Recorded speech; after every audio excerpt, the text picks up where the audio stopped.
Well, good evening. My director says that we are now live, of course, coming to you from our beautiful studios right here on TV47. Thank you so much for staying with us. I hope you've been with us the whole day. And of course, you have to finish the day with us. Of course, we have the top stories tonight for you today. And of course, we have Say What? Say What? And let me tell you, we're going to be having, of course, our guest here tonight, Pastor Sue. Dr. Fweneke is back.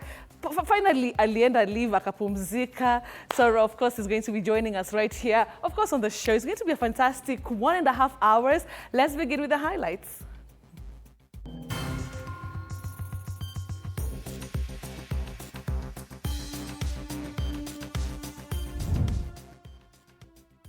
Tension has gripped Karen village in Tarkwell area, West Pokot County, after 4 people were killed this morning and several others are feared to have been buried alive following the collapse of a mining pit. Sia Kambikaraya, watu karibu 40 au 50 amekufa kwa juu ya kreda.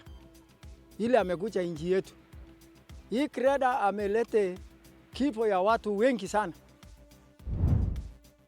Politicians allied to the government have criticized former Deputy President Rigathi Gachagua and the opposition for engaging in divisive politics. Yeye anaweka mbele ukabila, anaweka mbele shares, anatuambia yeye ni maumau, anatuambia yeye sijui alikuwa nini.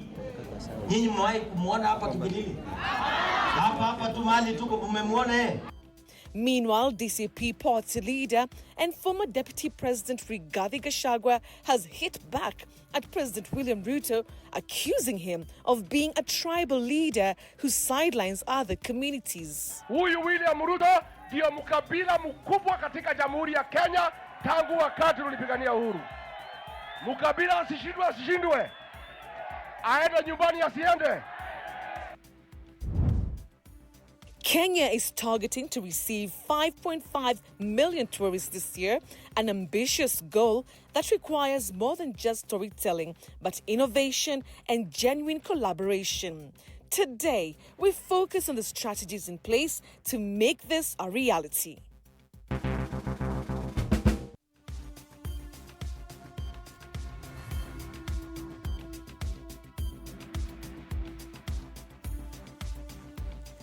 All right, thank you so much for joining us on Say What this lovely Saturday, 7th, of course, of June. Let's begin. Of course, our top stories tonight and our sign language interpreter tonight is Catherine Simelori. Now, we begin with some tragic news.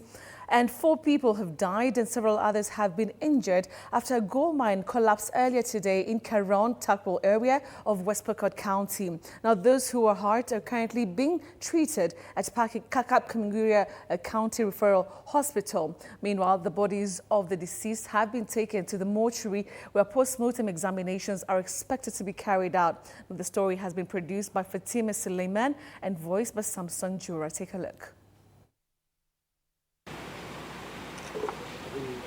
It is reported that the victims had sneaked into the mining site late at night, equipped with basic mining tools. However, unknown to them, the ground had become unstable following intense drilling activities conducted earlier in the day. And this ultimately led to the mine collapsing, burying them beneath the debris. Kama hii ya leo anaingia usiku kwa maana anaona kreda, mchana anakataa. Saa ile kreda ameenda, watu naingia ndani. Atina chimba. Anachota mchanga ndio naua watu. Local leaders confirmed that the mining site is legally owned by an investor who holds valid license and permits for mineral extraction, with residents now being urged to respect private mining areas in accordance with the previously assigned agreement between the community and the investor. Heshimu ile mkataba nyinyi muliweka na hiyo investor, kama muliagree kwamba ni mchana ndio anachimba, usiku inyamaze mpaka kesho tuende namna hiyo, sababu achawanyima mchotewe mchanga uko nje ili nyinyi mujinufaike kwa mahitaji yenu. However, concerns have been raised over the increasing number of illegal mining incidents across the county. This as the county government has stated that it is actively conducting awareness campaigns to educate residents on the dangers associated with unauthorized mining. Raia wa pande huu wa Takwel wajiepushe na gold mines. It has been a long time that gold mines has been risky in these places. It has killed many people. Meanwhile, some residents have voiced concerns over abandoned open pits left uncovered after mining operations. They are now calling on the responsible stakeholders to seal off such sites to prevent future accidents. Kaomba pia investor anapofanya hii shughuli achimbe, na wakati ameshachimba heri afunike hiyo eneo, ndio tuepuke pia hali ya watukutu ya watu ya kujanga usiku na kuja kuchimba. Frustrated by repeated incidents, residents are now demanding a complete shutdown of all mining operations in the county. Tunataka serikali apunge makreda yote. Mfukuze hii vitu. Hiyo watu aende na hiyo biashara. Hatutaki tena. Aende kama nasinda nyinyi wacha sisi tuchome hii magari. All right, to some politics now. A Kenya Kwanza coalition allies led by National Assembly Majority Leader Kimani Ichung'wah and President William Ruto's aide Farouk Kibet have launched a sharp attack on former Deputy President Rigathi Gachagua and the opposition, accusing them of engaging in politics that divide Kenyans. While speaking during a fundraiser held at Kamuyukwa ACK Primary School in Kimilili constituency, Bungoma County, the leaders claimed the opposition has no real plan for Kenyans and dismissed Gachagua's recent remarks as distractions. Here is the full story from Sosten Wanji. Under the guise of economically empowering women's groups, leaders allied to President William Ruto have continued to intensify their political campaigns 2 years ahead of the next general election. Today, they held a charged political rally at Kamukuywa SEK Primary School in Kimilili constituency, Bungoma County. Sisi tunaamini sana kwa empowerment. Wale wengine wanaamini kwa kukawanya wakina mama. Wao wanasema eti kwa nini sisi tunawasaidia wakina mama? Na hiyo ndio kazi inatuleta hapa ya empowerment. Tuhakikishe mama mboga, kijana wa bodaboda, mchuuzi ndogo yule hoka. Kwa sababu ya network yetu ndio umeona marafiki wetu wengi wamekuja kutuchangia hapa.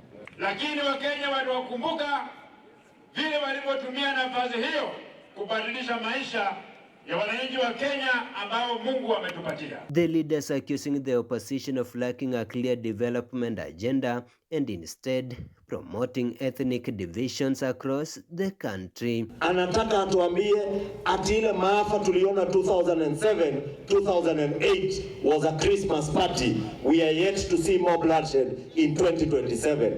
We want to tell you, shame on you. Nyinyi mwahi kumuona hapa Kimilili? Hapa tu mahali tuko mmemwona Juzi walikutana kwa ule jamaa wa Munyoro kwa boma wakatusengenya. Wakatoka hapo wakaenda kukutana kwa ule jamaa mwingine sijui watermelon wakatupiga wakatutusi wakiwa hakuna ajenda nyingine. They dismissed the opposition's efforts, maintaining that President William Ruto will complete 2 full terms and deliver on all the promises he made to the Kenyan people. Sisi unatuambia one term, alafu weka hiyo group pamoja, uwaweke upige picha. Angalia mtu anakaa sura ya rais. Angalia. Kama ni ule jamaa kufungia longi hapa juu hawezi kuwa sura ya rais. Kandoi Member of Parliament John Makali took issues with the judiciary, accusing it of interfering with the parliament's legislative duties. The legislator emphasized the urgent need for a functioning Independent Electoral and Boundaries Commission IEBC to oversee upcoming by-elections. Hatutaki kuona amri zikitoka katika mahakama zetu zikikataza vitengo vingine vya serikali kama bunge kuweza kutoza kufanya kazi yake. Wanji Sustin, TV47, Bungoma. All right, still on politics, and DCP party leader and former Deputy President Rigathi Gachagua has accused President William Ruto of being Kenya's most tribal leader that Kenya has ever had. Now, according to Gachagua, Ruto's administration is sidelining other communities by handing out less lucrative government opportunities while prioritizing major development projects in his Rift Valley backyard. Our reporter Chichi Josephine has the details. DCP party leader and former Deputy President Rigathi Gachagua has accused President William Ruto of biasness and favoring his Rift Valley backyard at the expense of other regions. Huyu William Ruto ndio mkabila mkubwa katika Jamhuri ya Kenya tangu wakati tulipigania uhuru. Katika parasteto 250, parasteto 92 amepatia jamii yake. Ni mkabila si mkabila? Amepanga budget ya shilingi milioni 10 katika kila constituency Kenya. Lakini pale kwake kwa watu ya jamii yake amepanga 150 million. Na hii ni pesa ilikuwa ya capitation. These as Wiper Party leader Kalonzo Musyoka lashed out on the government on what he said was killing of the young people during last year's protests, noting that his Wiper Party had officially changed to Wiper Patriotic Front as a way of showing honor to the fallen Gen Zs. Ili kuheshimu vijana wetu, hata chama cha Wiper tumepindua jina. Tunaita Wiper Patriotic Front ili kuheshimu vijana Gen Z. Tumeshikana. Tumesema kutoka kule Western. Lazima William Ruto aende one term. In this regard, Kalonzo Musyoka revealed that June 25th would be a holiday to celebrate the fallen heroes and to honor them.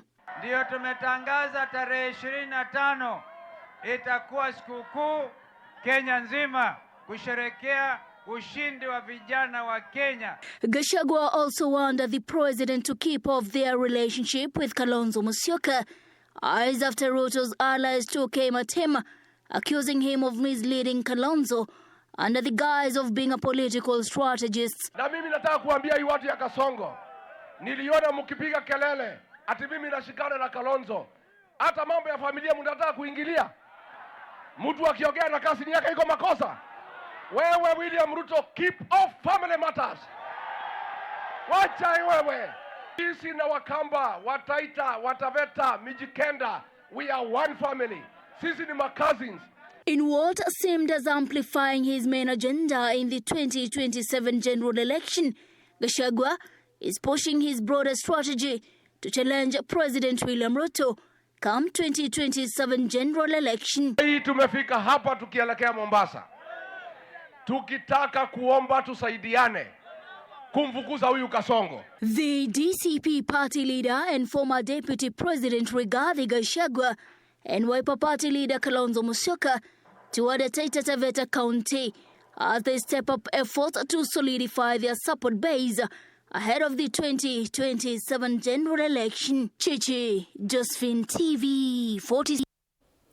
All right, thanks, Chichi, for that. Now, Mumias East MP Peter Kyallo Salasio has added his voice to the growing opposition against the proposed 2025-2026 finance bill, calling it harsh and completely disconnected from the real struggles ordinary Kenyans are facing. While speaking at a vibrant homecoming event in Kakamega County, Salasio accused the Kenya Kwanza government of spending too much time on political fundraisers instead of focusing on practical solutions to bring down the high cost of living. Violet Auma with the details. Business along the Kisumu-Kakamega and Kakamega-Mumias highways came to a standstill for hours as Salasia's convoy snacked through town. The youthful legislator was welcomed by large crowds as he returned to his home county after a series of rallies across the country aimed at popularizing his 2027 presidential ambitions.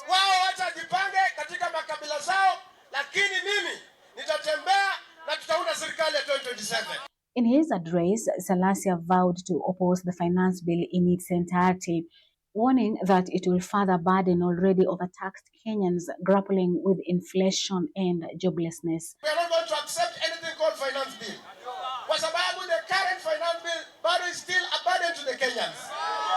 And we cannot accept it again. He also took a swipe at both President William Ruto and the opposition leader Raila Odinga, accusing them of failing to provide lasting solutions to pressing national issues, including corruption and youth unemployment.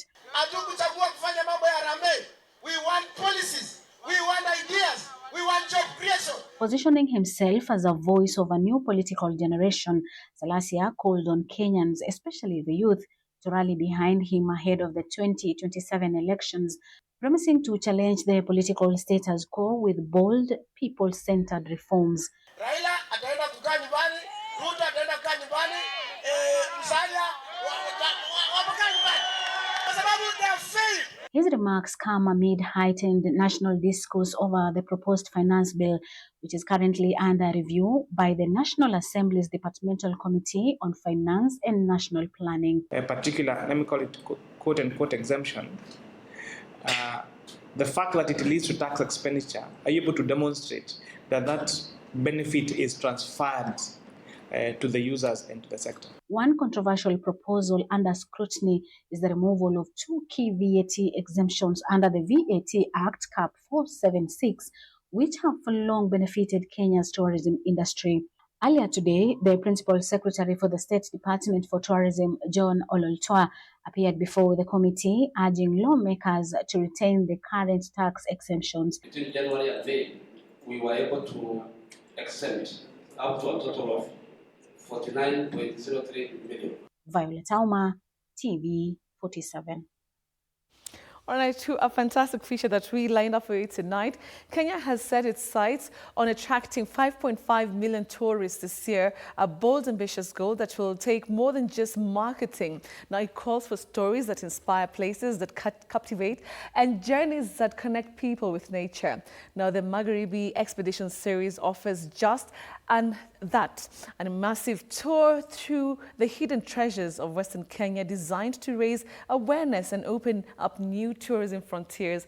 While Kenya is globally known for iconic parks and famous landmarks, there is deeper, quieter stories waiting to be discovered. It's told in the rustle of forest leaves, the thunder of hooves across the open plains, the calls of birds, and the soft whispers of rivers and the wind. Now, in this special feature, Gilbert Rono takes us into that forgotten wilderness. Take a look. Our day began early in the morning when the flagging off kicked off a journey of grit and green. Cyclists and mountain hikers set off with excitement, trekking for several kilometers through the rugged Buyanga Hills, pushing onward to the summit, then descending through large forest paths toward the Isiuku River and the thundering Isiuku Falls. But deep inside Kakamega Forest, another hidden marvel awaits. Ikungu Falls, raw, wild, and untamed roars through the trees, carving stories into stone as it crashes over the ancient rock. Here, water and forest speak in a language older than time. From above, the forest tells a different story, one of depth, layers, and breadth. Our drone glides over an emerald canopy, a living roof that stretches as far as the eye can see. We are cognizant of the fact that as a destination, we need to consistently reinvent ourselves by developing new products that attract new audiences to the country. That's why we are here today. The Magical Kenya Trails series has 6 editions that run throughout the year. We did the Heritage Trails in Nandi County in January, and now we are here today in Kakamega, launching the Magharibi Trail series. Our message to Kenyans is Tembea Kenya. Tembea Western Kenya, come to Kakamega National Reserve. It's a beautiful reserve. There's a lot of activity. We have camping, we have there's walking, bird watching. There's the Isiuku River, which is here as well.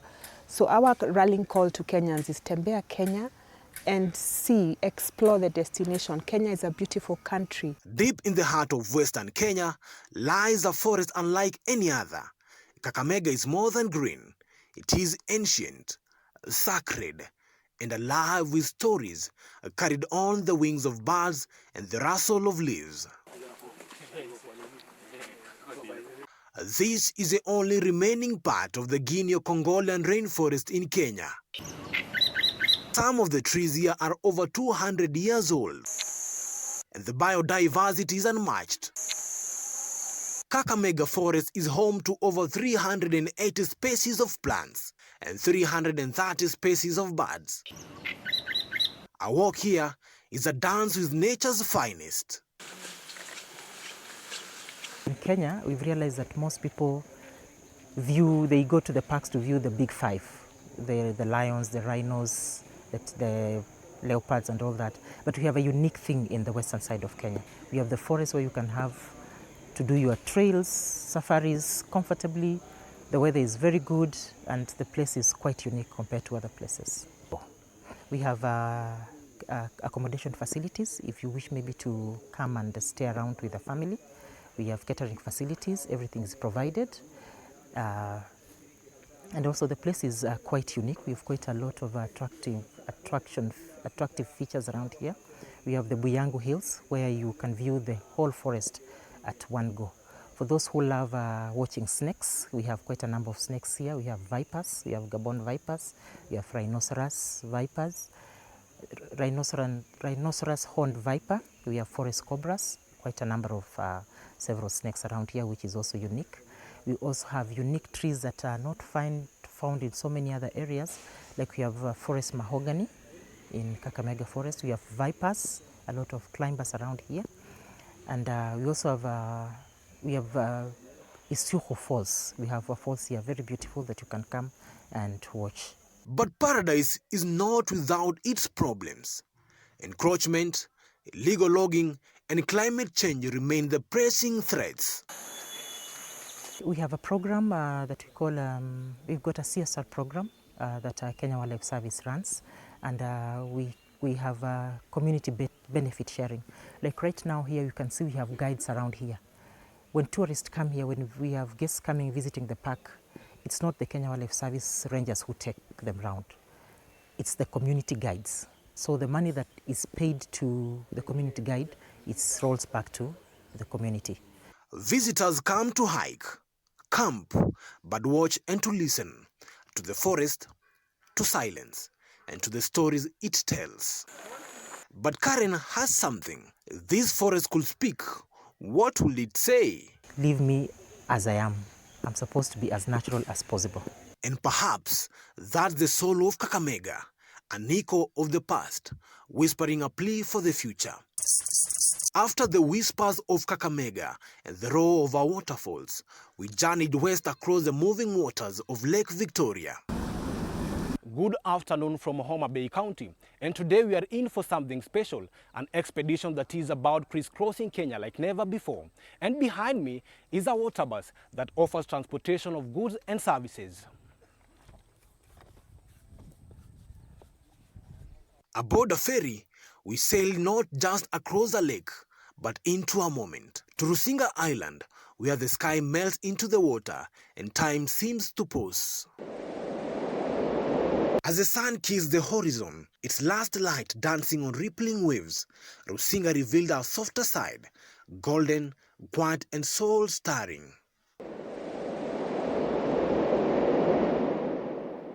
Just offshore lies Birds Island, a sanctuary where cormorants, egrets and fish eagles nest. Here, nature doesn't shout, it hums. From fishermen casting nets to breeze rustling through the fig trees, Rusinga tells a different story, one of peace, patience, and presence. Our journey continued to Homa Bay's hidden gem, the Ruma National Park, the only terrestrial park in the region and home to Kenya's last population of the elusive roan antelope. Tucked between Lambwe Valley and the Gwasi Hills, Ruma stretches with wild beauty, golden plains, scattered acacias, and the hush of nature's untouched. Here, cyclists and trekkers also had a share of the experience. I usually do road cycling, but this is also kind of different. We came on a mountain bike because of the wild. It has been a good experience so far. We've seen different types of wild animals and it's been exciting. Really excited. It's a fundraising trip and they made this incredible trip for us. This is our first cycling day. and we came through Ruma National Park. Absolutely stunning and hard. Not an easy ride, but a really fun ride. Lots of mountain biking and tons of zebras migrating on both sides of us. It was just stunning. The park also shelters giraffes, buffaloes, hyenas, and over 400 bird species. It is a refuge for species and a reminder of what could be lost. With a size of 120 kilometers square, it's a home to the round antelopes. This is the only place where you can find round antelopes in Kenya. And the biggest population of road giraffes in Africa is also found here in Ruma, no any other park. We also have the black and the white rhinos in Ruma National Park and the topis. Those are some of the things that make Ruma Park very unique. And lastly, it's a basin, because if you look at around, it's surrounded by hills, so that tells you that there is abundance of forage material or grass for the wildlife that we have here. From canopy to grassland, river to lake, Kenya's untamed beauty reveals itself in layers. Each step, each view, a new revelation. And the real journey is not about reaching a destination. It is about learning to see. Love Kenya. To listen, to protect, because in every root, every ripple, every roar lies a story worth saving. From the canopies of Kakamega to the gentle sway of Lake Victoria and now to the plains of Ruma National Park, this expedition has revealed something deeper, that Kenya's wild are not just in the famous parks but also in the hidden corners. Gilbert Ono, TV47, Ruma National Park in Homa Bay County.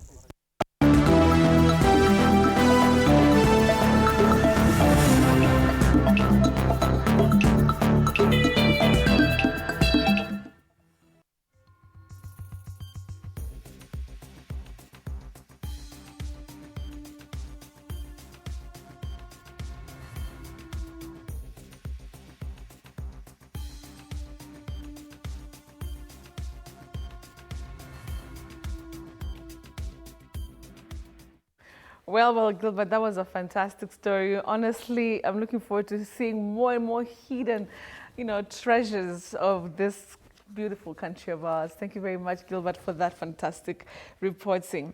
All right, so we now want to get very sporty. And listen up, Kenya's national football team Harambee Stars played to a goalless draw against Chad in a tightly contested friendly match held at the Marrakesh Stadium in Morocco. Now, despite both teams creating several promising chances, neither side could find the back of the net, and the game ended in a 0-0, a stalemate. Now, this result means coach Benny McCarthy is still waiting for his very first win. Of course, and the team is using this back-to-back friendlies against Chad to fine-tune preparations for this year's African Nations Championships. Chan.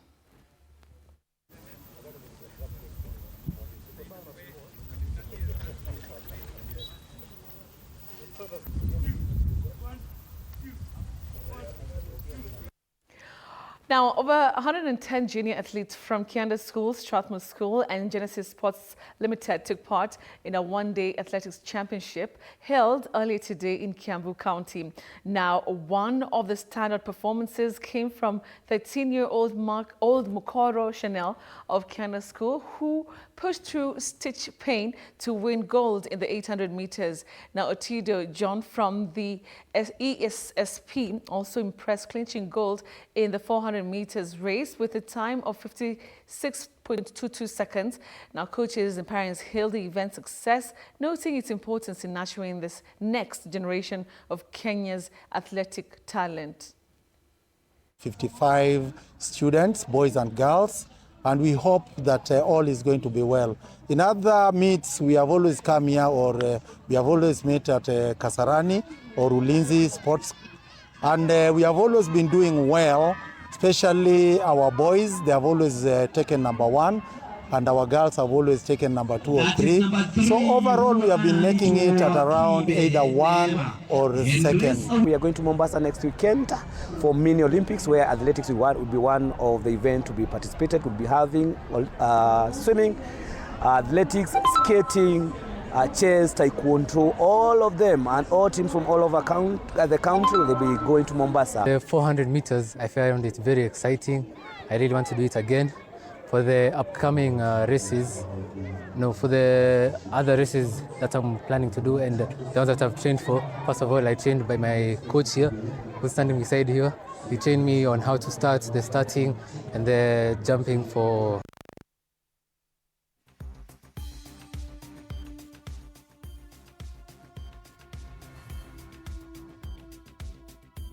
All right, so that's where we, of course, bring to an end the serious part, the news part. Now, of course, it's time to take a short commercial break. But, of course, like you know, we have Say What? And I've seen my lovely guest, Pastor Sue Anaka Supu. It's like, not yesterday, what am I saying? Last weekend, we actually celebrated her birthday. And she was almost, shedding tears here in the studio. Nani Kama, she's just gotten a glow up since then. And she's already here in studio. We are also waiting for Fweneke, who's always late. But of course, I know he's going to be here in a few minutes. So don't go away. We're coming back with our conversation. And this time, tunaangalia nyinyi mabeshte. Nyinyi mabeshte wa kuvunja ndoa. Nyinyi mabeshte wa kufanya watu wasipoe nyumbani on time. Tunawaangalia nyinyi leo. So don't go away. We're coming back for Say What. Don't go away.